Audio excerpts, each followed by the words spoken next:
Welcome to the Austin Business News Podcast. I'm Tina Cannon, your host and CEO of the Chamber. On today's pod, we're going to talk local business news and headlines this week. America's assembly line out of order again. And Robo Elon is coming to ATX. Downtown Office Market, glass towers and empty chairs. And special guest, City Council Mayor Pro Tem Vanessa Fuentes will join us after the headlines. Stay tuned.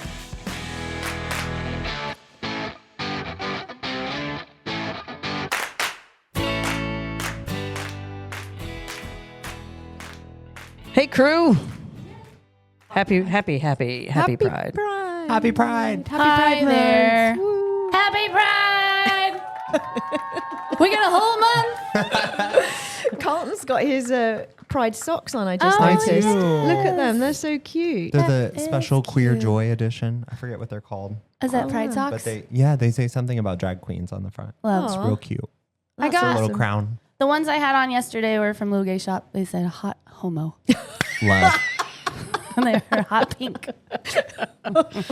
I look forward to Pride Month, especially this year, where it just makes everybody who is not supportive of us really fucking uncomfortable.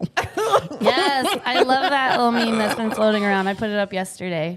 Where we Say, challenge, hey, looking at you, kid. yeah, we challenge their actual faith, no matter what their faith claims to be. This is where we challenge it every year. Sure. I love that video of the guy. It's like me in the office during Pride Month. He's like, move, I'm gay. Move, I need the printer. Move, hello, hi. This is your problem, Joe. As he jumps all the papers over the cubicle. Yeah, he's like, do it, hetero. I'm going to start doing that at the coffee station in the office. I'm going to be like, move, I don't know you, but move. I'm gay. It's your- my month. Yeah, your dockers are terrible. Criminal, get out of my mind. Yeah, stop wearing the vest. It's 104 out. Oh, hell. Not the best. Not the best. Is that Queer Eye for the straight guy still on? Is that still a thing? Well, They took Which one? away the Yeah. second half of the name, but yes, Queer Eye. it's called Queer Eye It should be for the straight guy. It should be for the straight financial services guy, is what it should be. Like, Yeah. they all dress the same. All those little Wall Street guys, khaki pants, a little thin summer vest, Yeah. and their dress shirt or golf shirt. Queer eye. Well, as long as they keep sponsoring our chamber, I don't care what they wear. Yeah. Peter, I'm eye. talking to you, bro. We're here to help. We're here to help. Gee whiz. Dress it up. Look hot for your spouse when you go home. Come on. Wowee. Stop with the little vests. Well, you had a good weekend, though, yeah? I did. I was in Lockhart, of course, where I live. And the chamber came out. It was Barbecue's second birthday, and we were a co-sponsor. Sorry, I'm dropping everything in the office. Sorry. Thank you everyone for picking up my things. Help me, I'm gay. And so we were there with some members, Still Austin and Old Pal. Twisted X and Howdy THC Drinks. We were all there in support of Barbecue, having a queer old time, especially on Sunday, celebrating. It was a lot of fun. With Sonic the Hedgehog. With Sonic the Hedgehog. Oh my God, that poor kid. That kid was dedicated. So- who dressed up in the hedgehog? Well, he kept hugging me, and I was like, who is in this damn costume? And why are you touching me? And they're like, well, it's Diego. And I was like, oh, that poor kid on Sunday. That Sonic mask rubbed his nose raw. Oh. And I was just like, dude. And it's what, 100 and FU outside, and he's in this woolen Sonic suit. Now he's Sonic the nose job. But it was. Bye.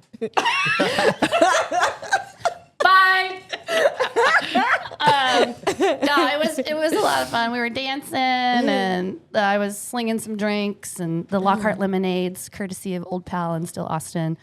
Yeah. Those were hit. Those ran out first. Yeah, they Oh, were God, very yeah. tasty. Yes. Yeah. You missed it yesterday. I had to wear a finger condom all day because I sliced my finger cutting the lemons. Oh, no. Yeah.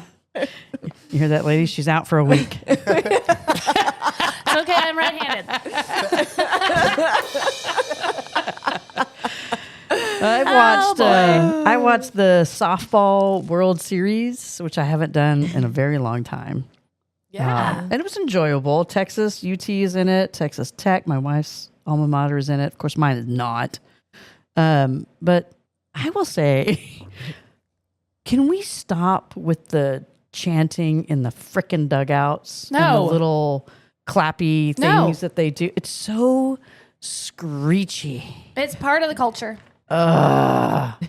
It's part of the culture. Right. I kind of love it. And You don't see sometimes- MLB doing it. No, because that's baseball. No, they This is they softball. chew and spit. So does the softball league. But I love it. And sometimes they're real clever. Like sometimes those chants, I'm like, ooh, burn. Damn. Like, I'm going to start using that in the club. In the club. Coconut. We all fam. Oh, no. I don't know. But yeah, they're playing this week. I guess they'll figure it. But I will say, like, the video feed of the games has gotten so much better from when I first started watching it, 20, 30 years ago. And the field itself, they've built an entire like upper deck of seating and it's all full. All the outfield is full. Yeah. It was pretty good. Was that clip of the pitcher? Did you see the catcher that got like a bunch of shit in her eye No. after making a catch? Oh, no, it wasn't during this. Well, it might have been earlier in the rounds. in like the playoffs. Yeah, it might have been. This pitcher, for those of you who don't watch softball, when they played back the slow feed, the pitcher, after she pitched, there was a clod of mud that came off of her cleat. And the ball nailed it on its way to the catcher and exploded in the catcher's face. And she just went down. Everyone was like, Yeah. what is going on? It's just a perfect it storm was of like never clean happened. catch, and then they played it back, and they were like, "Oh, that's a lot of dirt." Poor girl. Anyway, It's fun to watch. Fun to it's watch. exciting for us. It's exciting for me and Tina. I love that for y'all. No comment. Oh my! We did go old school malling this weekend. My wife and I. We went to the actual mall. It's coming This back. is coming back. It's coming We learned back. this last week. What? There was a Yes. cheesecake factory in there. Oh hell yeah! We ate in the Cheesecake Factory. There was some pretty good stores. There was pretty good foot traffic. Yeah. There was like some local like vibey stores in there. But yeah, it went from being like a swap meet for a while to kind of back to what it was. And I saw a lot of like when I was young, that was cool. Like you go cruising in the mall, like you'd hang Yeah. out with your friends, and there was a lot of that. There was a lot of like high school age kids hanging out. Are you a mall rat now? I don't think I'll be a mall. I Do you don't want really some like to shop. fingerless gloves? And like I'll get you a denim vest and we'll rip the sleeves off. Well, I'll tell you, Amy and I went to happy hour last week, and this really cute bartender With in drinks? these, Drinks yes, Drinks backyard? Or drinks no, drinks is a lounge. member. Drinks lounge, yes. But yeah, she was wearing velour, pink, juicy sweatpants, and she told us herself that the mall is coming back. Yeah, and she was like, I went there for an Ed Hardy shirt, and I was like, I'm sorry. There's a lot wrong There's with a that. lot happening here with like the juicy pants and the Ed Hardy, and I was like, what am I missing? You get the affliction shirts come back. That'd be Affliction, yeah. Well, you got to rip those sleeves off too. So I mean, it's 104 out.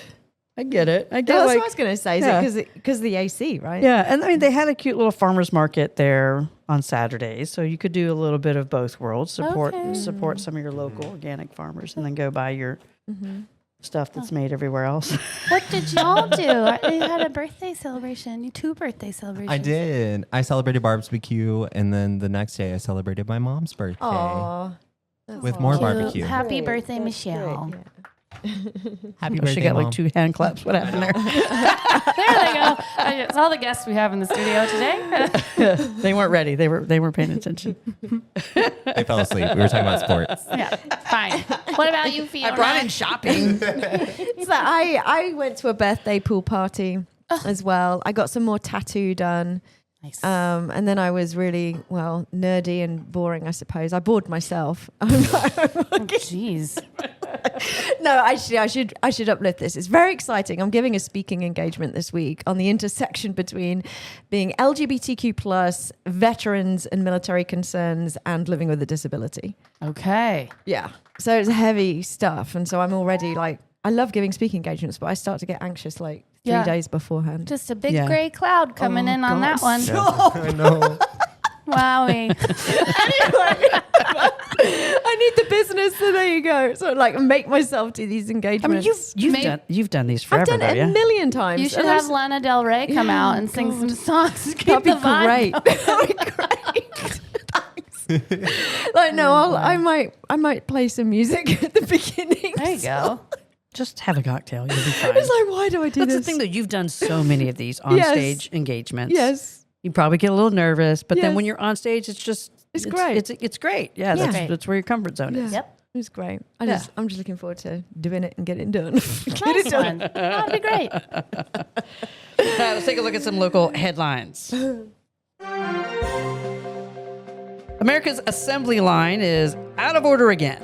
Another month, another contraction. The U.S. manufacturing sector just notched its 4 straight months of shrinkage. Not that they were in cold water. Clocking it hell. at 48.5 on the ISM index, meaning anything under 50 is bad, like very bad.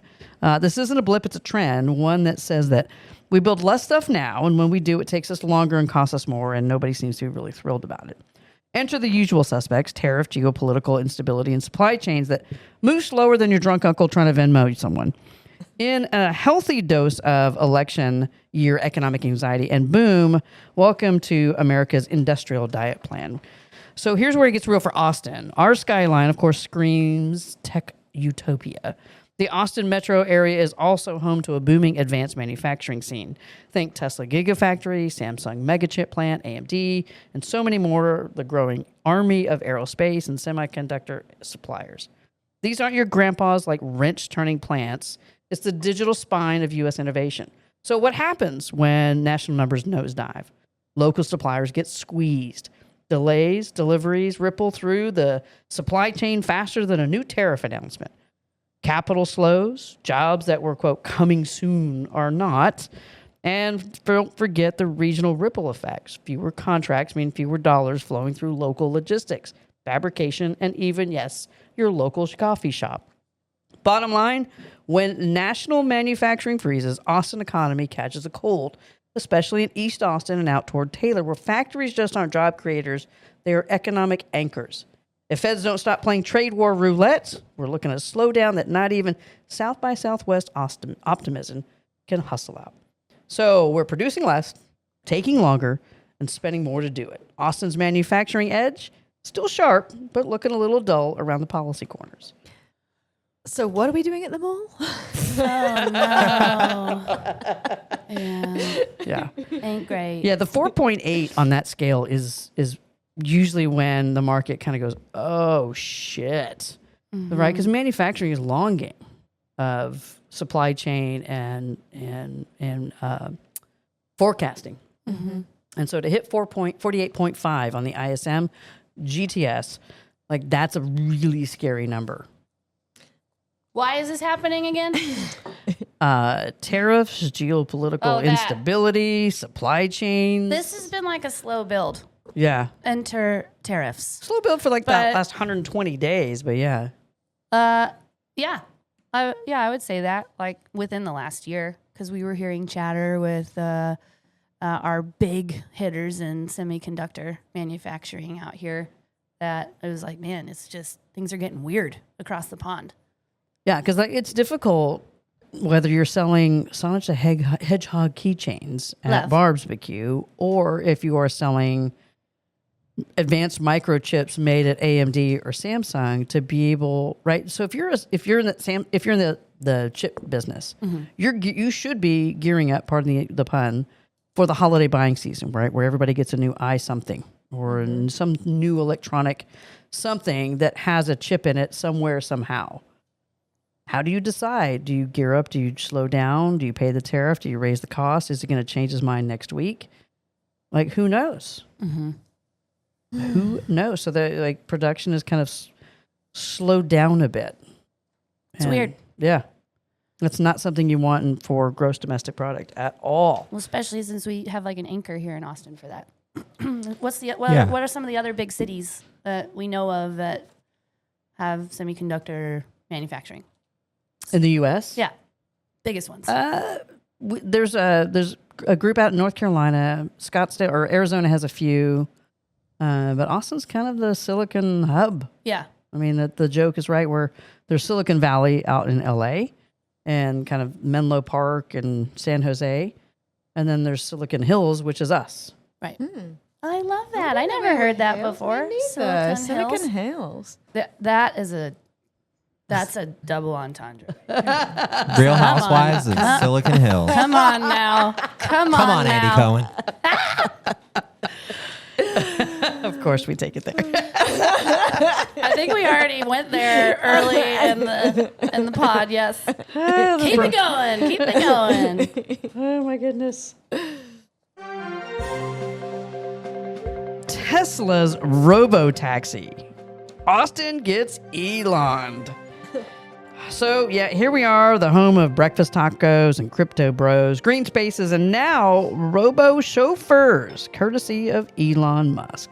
That's right. Tesla's launching its robo-taxi service this month, starting with about 10 to 20 Model Ys, invite-only, geofenced, and still supervised by humans because full self-driving still mostly means send full and pray. The vision, about 1,000 robo-Ubers cruising the streets, no steering wheels, just code and vibes. Investors have lost their minds. Tesla stock did surge up a bit at 7% on the news last week, making up some of the ground that is lost from its brutal start from the year. They're still down 10% year to date and 25% off their December high, but nothing says comeback like a fleet of glorified Roombas with seatbelts. Wedbush Securities' Dan Ives calls this the golden age of autonomous. Other Wall Street analysts still think Tesla hitting $2,600 a share by 2029, mostly on the back of this particular robo-taxi moonshot. Apparently, 90% of Tesla's future rides on the value of riding shotgun in these driverless dreams. But here's the rub. Waymo has already beat Tesla to the punch, and the NHTSA is sniffing around after a few oopsie collisions in bad weather. So yeah, the government, although he's pretty chummy with him, might crash this party before the cars do. Bottom line, this is either Tesla's iPhone moment or it's the Theranos in traffic. But in true Musk fashion, we're not easing into the future. We're launching it in beta and fixing it on the fly. Buckle up, Austin. You're the test case. I would faster ride my Roomba into downtown Lockhart than get into one of his vehicles. I was going to ask if straight people got a free ride for Pride Month. Oh, see? Turn that into a softball chant. Would there not be okay, so we're the test town. I would be so nervous at the state of my vehicles. Well, there's no steering wheel. So it's neat that it's got an attendant in there. But this is the man whose rockets are blowing up in skies. Yes. And I'm supposed to jump in a wheelless vehicle with him. Uh-huh. I don't know, man. Not a chance. I mean, we covered Waymo a couple of podcasts ago. And they had some pretty good data. They're everywhere.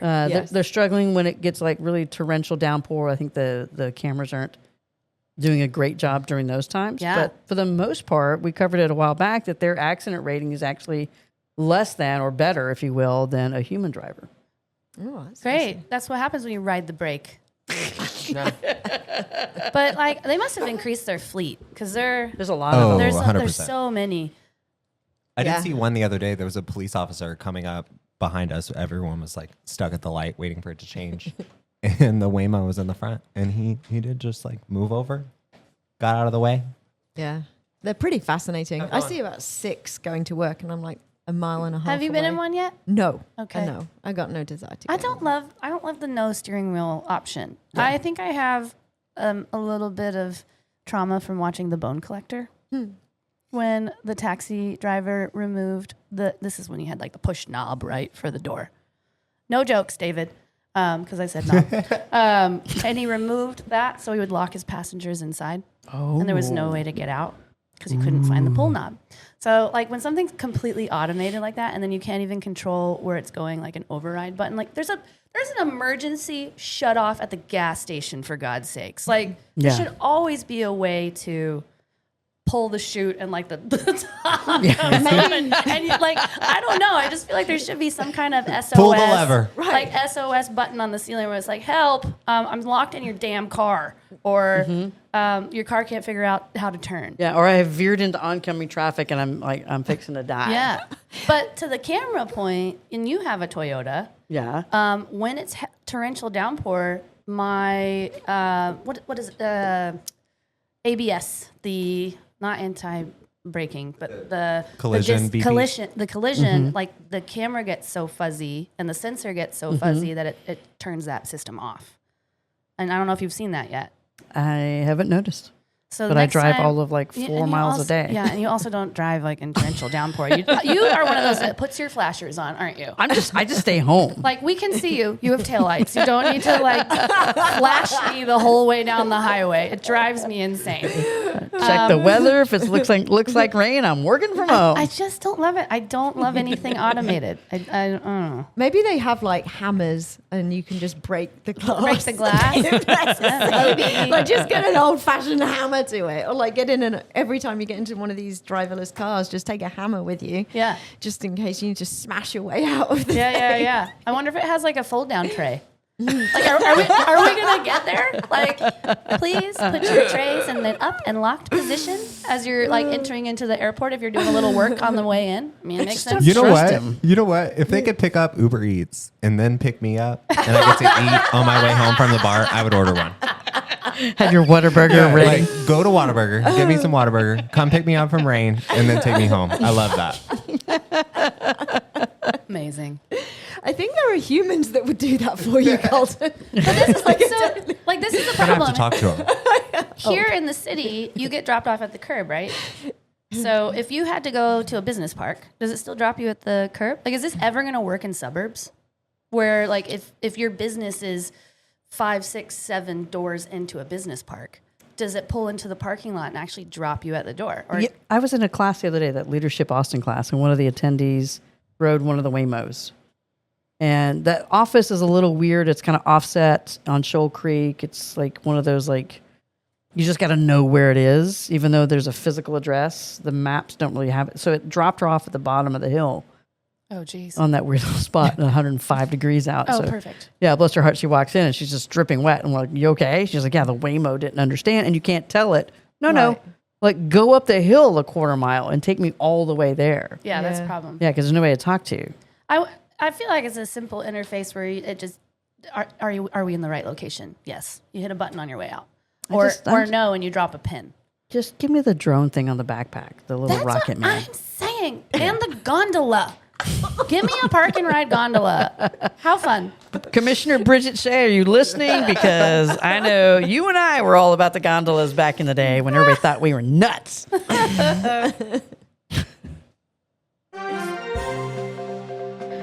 Well, the downtown office market, where cranes never sleep, the coffee costs $7, and apparently nobody's going into the office anymore. According to latest data, office vacancy rates in downtown Austin have ballooned to 22%, up from 18% last year. That's nearly 1 in 4 desks collecting dust. Impressive in a city that claims to be open for business. The real kicker, downtown workforce is bigger than ever, topping 131,000 people. Working. They're not just doing it in glass wrap LED certified ghost town, though. The real estate market machine is marching on. We still have 13 major projects under construction, another 6.6 million square feet of space that someone might use one day, eventually. Mixed use is the buzzword, with 2,600 new housing units and 900 hotel rooms on the way. Translations, we're building sleep, eat, and drink spaces because nobody wants to work here anymore, apparently. The problem, though, the model's broken. We're stuck in a weird limbo where developers are still pitching amenity-rich office towers to a workforce that would rather take Zoom calls in their sweatpants. Everyone from big corporate names to local startups are scaling back their footprints and not expanding them. So the big question, what do we do with all this empty square space footage? Best case scenario, adaptive reuse. Sounds easy, but not. Think affordable housing, artist lofts, micro schools. Worst case, they become luxury storage units for the old hedge funders. Meanwhile, the rest of downtown is doing just fine. Thank you very much. ACL, South by Southwest, endless stream of bachelorette parties, and the hospitality is staying alive. Big ticket infrastructure like Project Connect and I-35 promise to make downtown more connected. Bottom line, the Austin skyline may be outpacing its office demand, but it's not failure, it's an opportunity. The vacancy surge is a wake-up call to rethink downtown for what people actually need today: flexibility, livability, and community. If Austin can pivot from build more to build smarter, it won't just build those towers, it'll future-proof them. The next great city doesn't look like the last one, and if Austin can get it right, we'll build the future together. Yeah. Does that mean we're going to get a deal on like some fancy penthouse with like floor-to-ceiling windows? Oh. Don't you think? Yeah, people Let's they're ready crane to deal. Fiona's That'd be real RV cute. to a rooftop patio. That is what I am here for. Like, come up to my That would be rooftop iconic. suite. Heck yeah. I don't know. The mixed use thing is really the future. We even have a new building in Lockhart that's mixed use. 2 of them. What? I know. One brand new build, and then finally, the Moser building. That's this big, beautiful building that used to be a JCPenney's back in the 70s when Lockhart was actually a booming town. And obviously everybody runned off. But having there's that Southern language you can add to your dictionary, Fiona, over yonder. So yes, they've got residential. It's residential upstairs, of course, and then like suite space, and then storefront space on the first floor, which I think is great. And you saw it. It's a beautiful building. Everybody was so concerned that it wouldn't match like the facade of downtown, but like the what's the big building? What is it called? The one over by Rainey that I can never remember the name of. Waterline. Same concept, and that's the way forward. Yeah, I think you have to have a mixture of like hotels, housing, different housing types, and retail. You know, you can't just do, obviously, I mean, look at the Google sale. It's built, it's beautiful, it's iconic. Well, nobody's in it. And you know, living in Houston for so long, like, and the building that we're in right now, these designers, they fucked up. Like you can't walk into a first floor building, like a first floor of a building, and it's 25 foot ceilings, and it's a lobby, A giant with lobby a man doing at a desk. nothing. Yeah. And that's it, and it's wasted Yeah. space. No coffee, no restaurant, no nothing, just wasted space. Yeah, I Yeah, agree. it seems silly. I think that even little boutique pop-ups and stuff should be able to utilize these lobbies or rehab them out to be storefront. Yeah, the Waterline is promising because it is adding that extra layer of hotel. Yeah. Which I think a lot of our downtown condos could benefit from for conversion. That way you're constantly getting a flow of people. They will utilize a little coffee shop, sandwich shop, whatever that's downstairs. Super smart. The building across the street. They're putting in the Swedish Hill. Yeah. Swedish Hill Deli. Oh, yeah. Yeah. Ooh, for my waistline, but yeah. Yeah, no doubt. Someone was arranging a meeting with me today, and they suggested that we meet at Swedish Hill. Swedish? Yes. As if it's sweet-ish. Yes, he thought that they were he thought it was actually called Swedish. Oh, Isn't it? I think I would be into that, actually. It's called Swedish. Swedish. Hill. Like, Because this is kind of sweet. This Swedish Hill thing is like Yeah. taken off. Like, where did it suddenly come from? Like, It's what's been the a sleepy backstory? giant for years. It was my wedding cake provider. Oh, really? A gazillion years ago. It's been a long-standing bakery and sandwich shop over there on East 5th. Fifth? And then, Is that the original one? Yeah, and there's Yeah. a bunch of construction, change of venue, and I think they figured out that they need to kind of branch out from that space. Yeah. I mean, the one across the street looks like it's going to be huge. Yeah. So, Well, and there's a new one over here where Fox was, right? I was gonna say, and with the Oh, yeah. absence of Foxtrot that came in and took up spaces, they could easily move into those spaces because Yeah. they do all their baking centrally. Well, I'll be hitting them up for chamber membership. Yep, you heard it here first. So, yeah. Buckle you up, wait. Swedish Hill. We're coming for you. What do you reckon? 4 weeks' time, Amy will be announcing Swedish Hills. Yeah. Our new member. Welcome. Yeah. Until then, don't eat there. Exactly. Great. Well, let's take a moment to visit with Mayor Pro Tem Vanessa Fuentes. We are joined today with a very special guest, Mayor Pro Tem Vanessa Fuentes. Welcome. How's the world treating you? Thank you. Happy to be here. Doing well on a Wednesday afternoon. Thank you for joining us. Our listeners, or as we like to say, our listener, is pretty much like the small business owner, the mid-sized business owner, somebody who's hiring in the workplace. And of course, Austin and Travis County taxpayers who listen to our show, and those who listen all the way out in Japan. We've got a listener all the way out in Japan. So let's walk through a little bit. Tell the folks about who you are, how you kind of came to be on the council, and what your role is as this fancy Latin term, Mayor Pro Tem. Exactly. Well, first and foremost, thank you so much for having me. It's a pleasure to be on. Absolutely. My name is Vanessa Fuentes. I grew up in the heart of Texas on the edge of the hill country, a small town called Brady, population 5,000. Oof. And I know, tiny. I mean, literally like 2 signal lights. And like many Austinites, I came here to go to school. Great. UT Austin. Hook 'em horns for the Longhorns out there. And there we go. Yes. Such a great season we've had. But yeah, no, I mean, I am one of those Austinites that have called Austin home for this summer. Actually marks 20 years as an Austinite. Oh my God. It sneaks up on you, doesn't it? It really does. It goes by so fast. Yeah. And I've just been so lucky to experience Austin as a college student, as a young professional, as, now a homeowner, and, put my roots down in Southeast, and decided in 2020 that I was going to run for city council, which was like perfect timing because right before the pandemic hit. Yeah. There's nothing to deal with. No. Like, wait, I actually am wanting to do this right now in time of disaster and unknown and uncertainty. But no, yeah. So I ran for office in 2020. And actually the whole reason why I ran for office was because of the health divide. My background is in healthcare policy and advocacy. I worked at the American Heart Association for a number of years. And you and I, Tina, got to know each other through chamber work. I That's was right. very involved in the Hispanic Chamber for a number of years, served on their board, and went through their Hispanic Austin Leadership Program. Great program. We love our friends at the Hispanic Chamber. Yes, shout out. There's always a kind of a gamble of like, who is the funnest chamber? And it's a tight race. That's yeah. right. Yeah. Monica and the team over there run a great show. Well, y'all are some stiff competition. We're a little rainbow competition.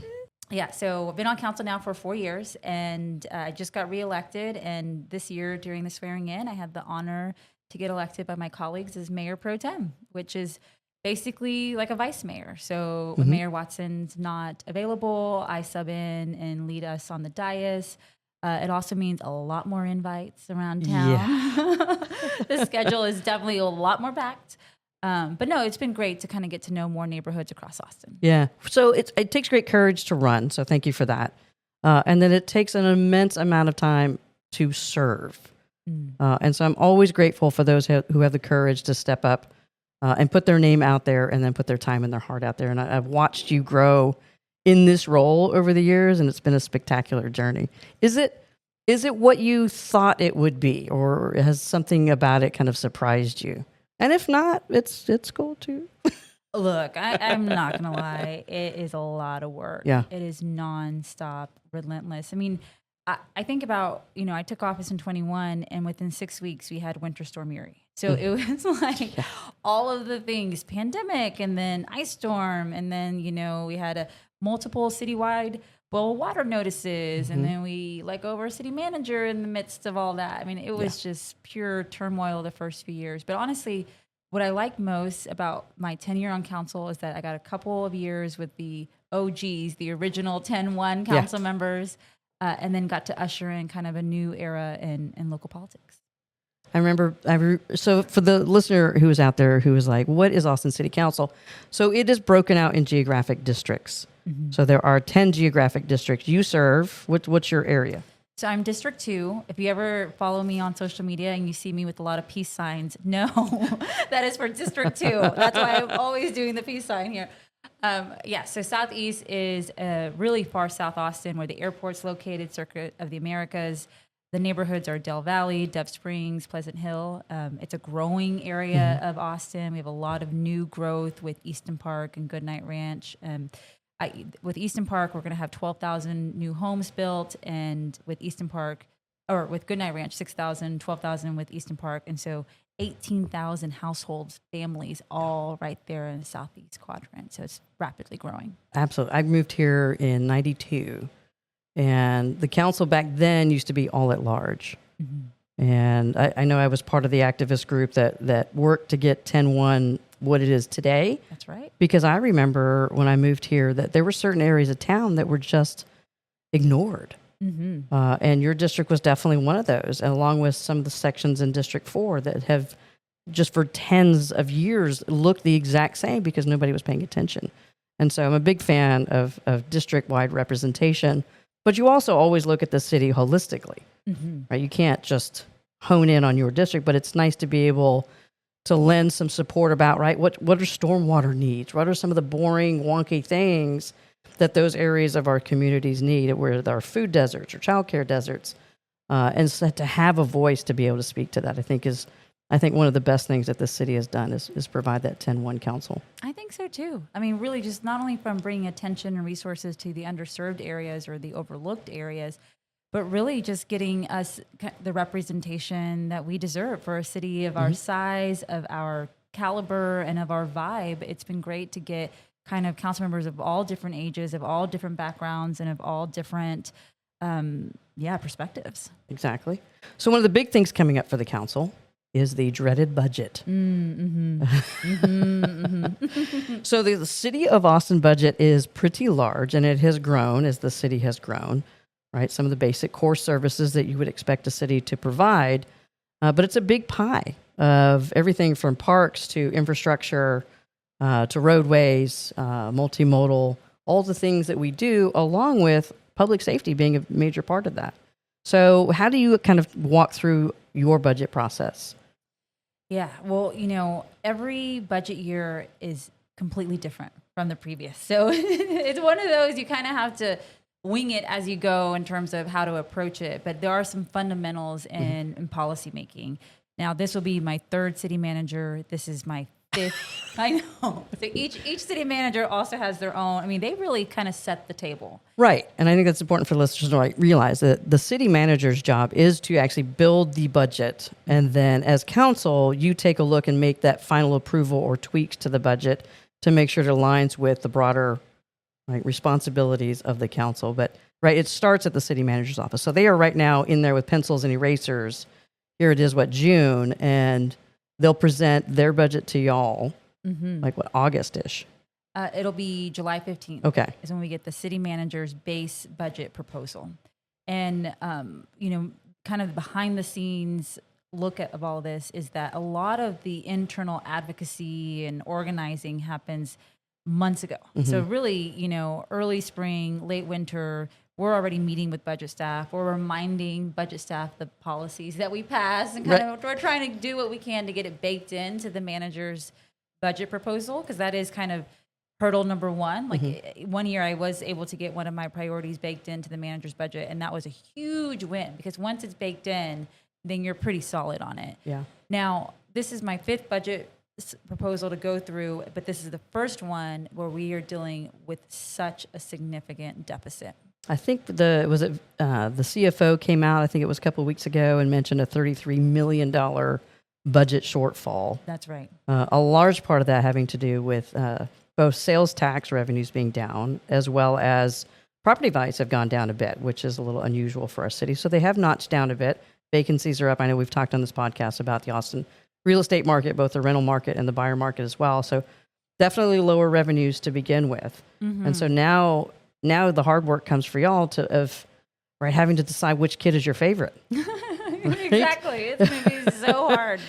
And, and we're all kind of, jockeying for our priorities. But what I'm really pleased is that we've been able to coalesce around homelessness as one of the top priorities for this budget cycle. Now, Good.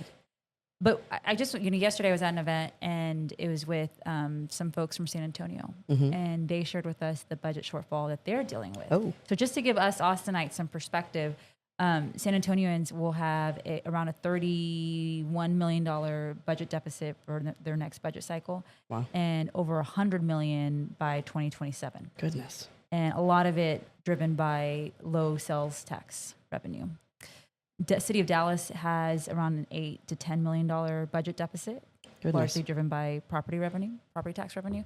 So we're not alone in this. Now, the challenging part of us contending with budget shortfalls, and a lot of it is still driven because of our state legislature, which we won't talk too much about them because they still got a few more days left in town.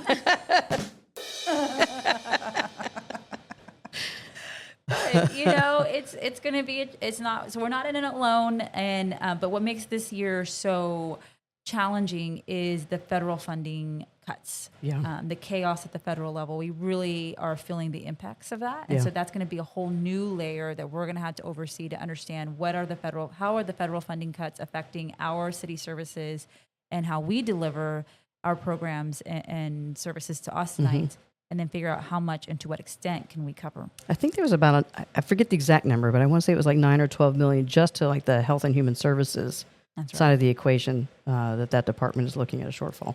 Yeah, that was kind of the first immediate cut that we experienced, and that was a lot of it was related to immunizations and which, you know, with the measles outbreak, my gosh, That's all fake. It's all fake. What are you talking about? it's at our doorstep. We were getting cases in our nearby counties, but yes, I mean, so that was kind of the first hit, the first wave. But in our conversations with public health, we know that our public health department gets up to $69 million in federal funding. Right. And so it can get a lot worse for us. Thanks for that little bright, shiny news. I know. So what are some of the things that you're laying out? Obviously, you mentioned homelessness. What are some of the other key drivers for you as you walk through the budget process? Yeah, you know, for me, it really is truly delivering on the things that Austinites care and love about. It's ensuring that we have parks nearby that people can walk to and get to in the method of their choice, to ensure that we have the maintenance and operations needed to support our parks and our city services. Top of mind for me, first and foremost, is to ensure there are no cuts or layoffs to city workers. This is not the time. There's a lot of economic uncertainty. So really trying to stave off that as much as possible. But then also being cognizant of how much our community is impacted by the federal funding. Not we as City of Austin, of course, are feeling it, but other organizations, nonprofits are also feeling the effects of losing federal funding. Absolutely. I know this chamber itself is feeling it. So if you'd like to sponsor something, now's your time. Look at that. Yes. A little plug for the chamber. I will bring up the state leg. So just so the listeners are aware, the state legislature a couple of sessions ago put in a maximum amount that y'all can raise taxes to on a percentage basis. So it's what 3.5, 3.5% over the prior year, and anything after that would have to go to the voters. Do you, as y'all are walking through this process, do you anticipate there being a tax rate election? Unfortunately, so. You know, it is not a matter of if, but when. Yeah. And, you know, as I mentioned, Dallas, San Antonio, I know Harris County is also facing a budget deficit. More and more local government entities are having to contend with tax rate revenue elections. But what I hope Austinites know is that we're being very thoughtful and considerate on how we would approach such a situation for us. We just last council meeting adopted a policy framework and how we would consider a tax rate election, ensuring that we had kind of the guardrails and the protocols and the processes in place first and foremost. But the reality is, because of the state legislature imposing this kind of arbitrary threshold for us, and even if you look back at our city's tax rate history, you know, we were averaging 6 to 7% a year, and had we been able to have the authority to have it at that rate, we would not be facing a budget deficit right now. Right. And so we really are at a disadvantage because of state overreach and because our state legislature has gotten so focused on controlling what we do here locally. Absolutely. Down to the autonomous vehicles that we have on our streets. It used to be that the city could regulate the autonomous vehicles that are on their street. That's right. But last session, that bill put in that took away some of that local control, which is ironic that a state like Texas, who praises local control, is now pulling things away. And then, of course, offering, you know, unfunded mandates for the councils. Yeah, I mean, it's really disheartening to see in each legislative session they chip away at our authority and our control. And, you know, for me, I view local government, and this really is the position we're in now, we are kind of that safety net for our community. So because of inaction from the state legislature, because of the federal government also cutting funds and services and programs, people are looking for their local leaders as kind of that frontline leadership to be able to cover the gaps, to stabilize services, and to step up when needed. Yeah. So this is a long process over the next couple of weeks and months. How can a resident, a business owner engage to be involved, to have their voice heard around the budget process and budget priorities? Yes, well, I'm glad you asked. So I brought a little budget timeline here. So city manager is going to make his base budget proposal July 15th. And then from mid-July to early August, your council member is going to have a budget town hall. So definitely tune in and check out when and where that'll be. For us in District 2, it'll be July 30th in location TBD. But follow me on social media if you want to learn more. Vanessa for ATX. You have a great social media, like no joke. Like listener, follow her. Yes. We're your go-to source for local government. But then, we'll have an official community input session on July 31st. That'll be a great time for Austinites to come and weigh in.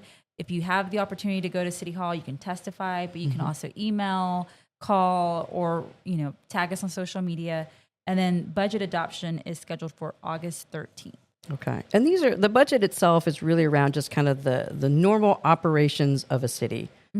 So I have the pleasure of serving on the Bond Election Advisory Task Force, which is picking up some of the bigger things, right? And I think there's some confusion sometimes that, the average taxpayer might say, oh, well, how come this road isn't fixed or how come this isn't done? Those are multi-million-dollar lifts that take a different type of process, typically through a bonding process, whether it be a general obligation or a CO bond that comes out. So it's important for those bigger projects to show up to those bond election task force meetings. They are down at City Hall as well. We hear from the general public all the time. We meet once a month. We had probably 8 different groups out there speaking about parks or services in districts that are lacking. So there's plenty of ways to get involved. Is there anything that you want folks to know else about the budget process?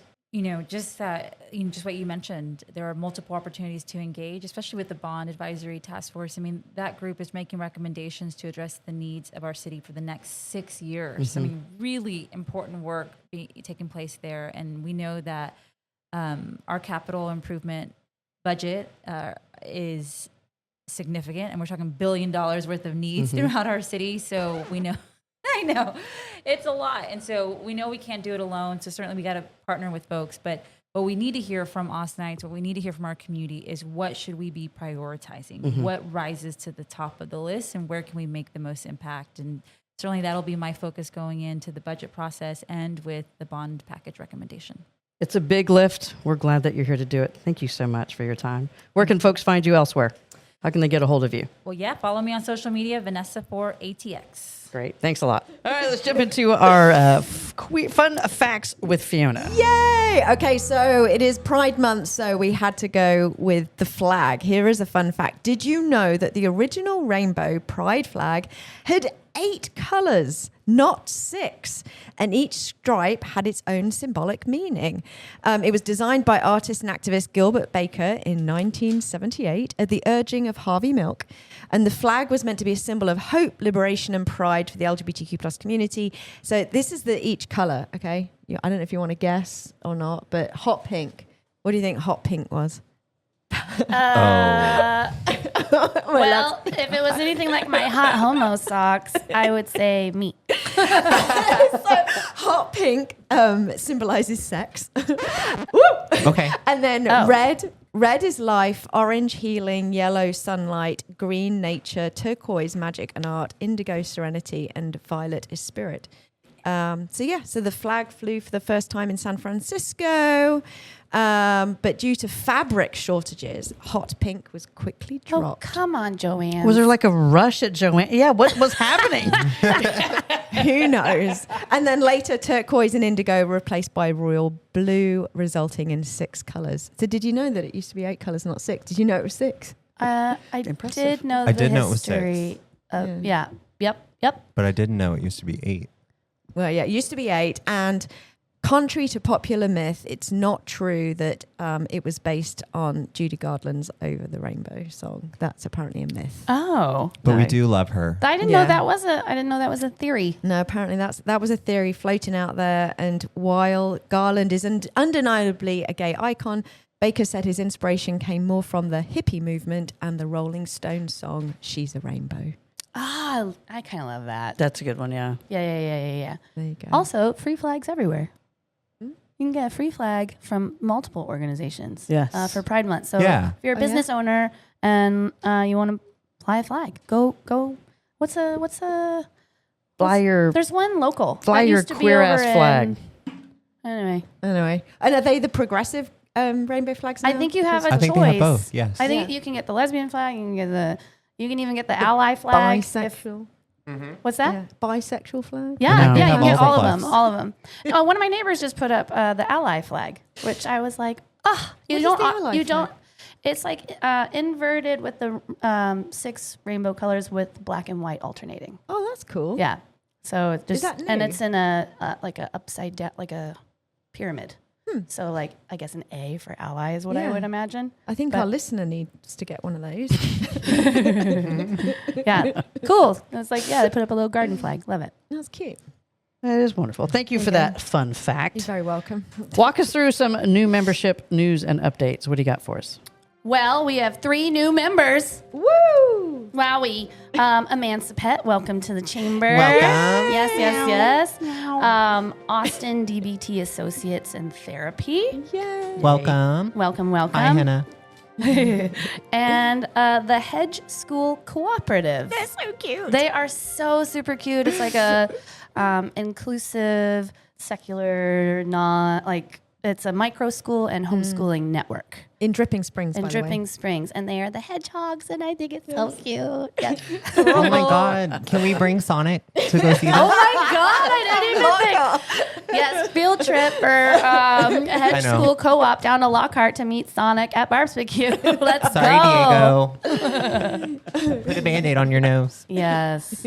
That is great. As always, for a full list of membership and members, be sure to check out the online member directory, especially this month, but every month. You can visit AustinLGBTChamber.com for a list of all the members for any of your shopping, working, manufacturing, partnership needs that you have, from lawyers to liposuction. I think we got you covered. To muffins. Yep. And hot homo socks. Hot homo socks. It's like liposuction to muffins. Great. Muffin Perfect. top. You can just keep toggling between the 2. Repeat customers built in. All right, Colton, we have a shit ton of member events. Walk us through. Happy Pride, happy Pride. June is so packed full of events. This is a new song. This is kind of fun. this is funky. So we're going to go through these kind of quickly. Travis County has their 5th annual Pride celebration and flag raising today, June 3rd. Yay. Tonight, we also have a rainbow ribbon cutting with Umlauf. Ha! Or if you're me and Amy, UMLAUF. There's got to be a Swedish Hill joke in there too somewhere, right? I know. I couldn't even make fun of you. I was like, yeah, I thought so too. Okay. All chamber happy hour with Just Works and the Long Center on June 5th. Pride Luncheon at 1972 on June 11th. This event is almost sold out. We have a few spots left. Health and Wellness Committee meeting on June 11th. Getting to know the Austin LGBT Chamber with Fiona and Amy on June 25th. And a Pride Health Fair at the Long Center on June 26th. Okay, now for some member events real quick. Umlauf After Dark Pride Celebration. That is where we will have the ribbon cutting. Let's Friendem, Queer Speed Friending, Hot Dog Marketing University, planning your next website. Several Austin Rise FC games. Austin Playhouse presents Fat Ham, Long Center Drop-In, Pride Summer Market at Out Wellness, Family Pride Day at Umlauf, Breathe. Drag Brunch at Verbena, Enab Labs. If you don't know what that is and you're looking to elevate your non-alcoholic beverages, look into that one. Rainbow Hour with Austin Rainbow Theater, and Pride of Caldwell County has an entire week of events for you. And I think I forgot to say Bastrop Pride. Bastrop Pride has a couple things in there too. So please go to our member calendar, check it out. There are so many opportunities to hang out with the community and celebrate this month. Yay, it's Spread June, the love. y'all. Spread the love, but pace yourself. Yeah, and drink some water. Yeah, definitely. I'm saying that to myself. Whiskey does not equal water. I mean, no shortage of events, but hopefully keep it real all year long. Always visit our event page throughout the year to stay engaged and involved and show your pride 365. So as always, thank you for joining us. We want to learn more about becoming a member or member events. Visit at AustinLGBTChamber.com. If you want to be a guest or a sponsor, email us at info@AustinLGBTChamber. You can listen to our show every Tuesday wherever you get your podcasts. Be sure to follow. Thanks, and we'll see you next week.